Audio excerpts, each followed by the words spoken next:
269 ईसा पूर्व से 232 ईसा पूर्व तक अखंड भारत के राजा रह चुके सम्राट अशोक के बारे में कई ऐसी जानकारियां आज भी लोगों को ज्ञात नहीं है, जो कि रहस्यों से भरी है।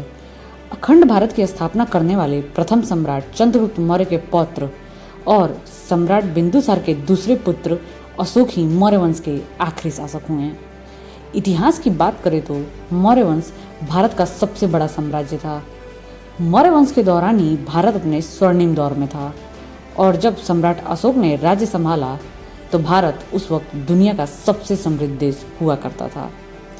सम्राट बिंदुसार और रानी सुभद्रांगी के पुत्र अशोक को अपने सम्राट बनने के मार्ग में खुद के भाइयों से कई युद्ध करने पड़े थे और इस वजह से सम्राट को देवान प्रिय भी कहा जाता था। इस शब्द का सही अर्थ है देवों का अप्रिय होने वाला। सम्राट अशोक को पूरे भारतीय इतिहास में सबसे हिंसक राजा माना जाता है, इसलिए उन्हें देवान प्रिय कहा जाने लगा। लेकिन कलिंग में हुए सबसे क्रूर युद्ध के बाद सम्राट अशोक ने अहिंसा की ओर अपना कदम बढ़ा लिया और बौद्ध धर्म के अनुयायी बन गए। तो आज हम आपको अशोक के बारे में विस्तार से बताएंगे, जो शायद ही आप जानते होंगे। तो उसके पहले इस चैनल को लाइक एंड सब्सक्राइब जरूर कर लें। सम्राट अशोक भारत के ऐसे सम्राट हैं जिनके जैसा सम्राट देश तो क्या विश्व भर में कोई नहीं था। वे मौर्य शासन के तीसरे राजा रहे थे। इनका साम्राज्य भारत के करीबन सभी द्वीपों पर ईसा पूर्व 269 से 232 तक रहा था।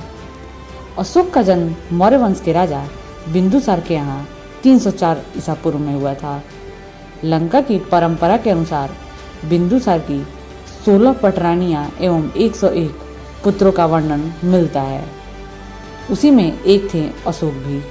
अशोक अपने शुरुआती दिनों में काफी क्रूर शासक माना जाता था, क्योंकि वह युद्ध जीतने और सिंहासन के लिए कुछ भी करने को तैयार रहता था। इसी स्वभाव के कारण अशोक ने अपने 100 सौतेले भाइयों को मार दिया, क्योंकि अशोक की माता को उनके सौतेले भाइयों ने मार दिया था। इस खबर से क्रोधित होकर अशोक ने अपने सौतेले भाइयों की नृशंस हत्या कर दी। अपने इस खूंखार स्वभाव के कारण अशोक को चंड अशोक का नाम मिला था, जिसका अर्थ क्रूर अशोक था। सिंहासन को संभालते ही अशोक ने पूर्व एवं पश्चिम में अपना साम्राज्य विस्तार देना शुरू कर दिया। इस प्रकार से वर्तमान समय के असम से लेकर ईरान तक अपने साम्राज्य को सिर्फ 8 वर्षों में ही अशोक ने बढ़ा लिया। सम्राट अशोक देखने में बहुत सुंदर और ऊंचा लंबा कद के थे। एक बार सम्राट अशोक पाटलिपुत्र से उज्जैन की ओर जा रहे थे, तो उज्जैन और पाटलिपुत्र के बीच में विदिशा शहर पड़ता है। जब सम्राट अशोक विदिशा से गुजर रहे थे, तब उनकी नज़र एक बहुत ही सुंदर कन्या पर पड़ी। पहले ही नज़र में सम्राट अशोक उस लड़की से प्रेम कर बैठे और उस लड़की का नाम था देवी, जो कि शाक्य वंश की थी। अशोका ने देवी से शादी करने की इच्छा प्रकट की। तब देवी ने उनके सामने एक शर्त रखी। देवी ने बोला, मैं शादी करूंगी लेकिन आजीवन विदिशा में ही रहूंगी। सम्राट अशोक ने यह शर्त मान ली और देवी से विवाह कर लिया। कुछ वर्षों बाद सम्राट अशोक और देवी ने एक पुत्र और एक पुत्री को जन्म दिया। पुत्र का नाम महेंद्र तथा पुत्री का नाम संघमित्रा था। सम्राट अशोक की रानी देवी हमेशा ही विदिशा में ही रही।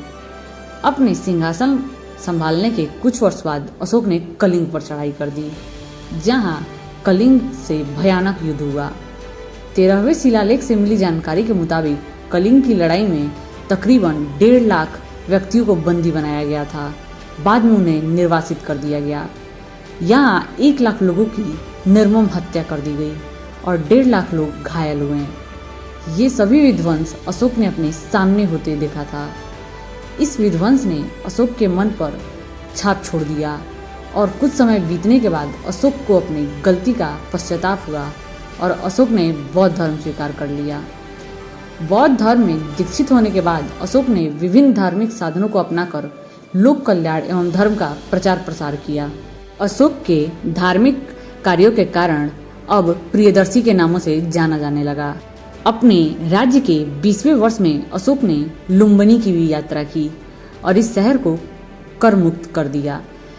अशोक के शासन काल में ही पाटलिपुत्र में तीसरी बौद्ध संगति हुई और इसकी अध्यक्षता मुगली पुत्र निस ने किया था। अशोक के ही जीवन काल में बौद्ध भिक्षुओं का विदेश में धर्म प्रचार होने लगा और अशोक ने अपने पुत्र महेंद्र और पुत्री संघमित्रा को भी श्रीलंका में बौद्ध धर्म का प्रचार करने के लिए भेजा।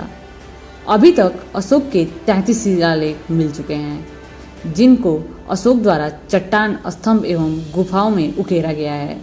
ये सभी शिलालेख अशोक ने 269 ईसा पूर्व से 231 ईसा पूर्व में निर्मित करवाए थे।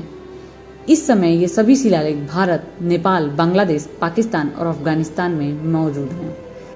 अशोक का शासनकाल 36 सालों तक रहा था।